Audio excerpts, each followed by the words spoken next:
Peserta hari ini berjumlah 100 orang yang terdiri dari para penyedia kampung dari seputaran objek wisata. Saudaraku, Satuan Polisi Pamong Praja dan Wilayatul Hisbah atau Satpol PP dan WH Aceh Tengah melakukan sosialisasi Kanun Nomor 6 Tahun 2014 tentang hukum jinayah. Sosialisasi tersebut dilakukan di Oprom Setdakap Aceh Tengah kemarin Rabu 8 Oktober 2025. Berikut informasi selengkapnya.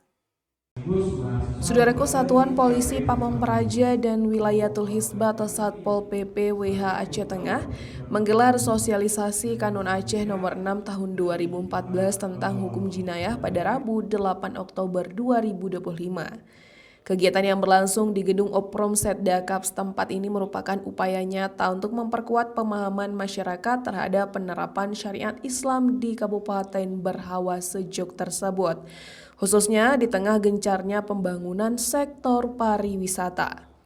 Sosialisasi ini diikuti oleh 100 peserta yang terdiri dari berbagai elemen masyarakat yang bersentuhan langsung dengan sektor pariwisata, termasuk raja atau kepala desa di seputaran Danau Lotawar, linmas kampung, pengelola objek wisata, pemilik penginapan, perwakilan mahasiswa, dan organisasi kemasyarakatan lainnya.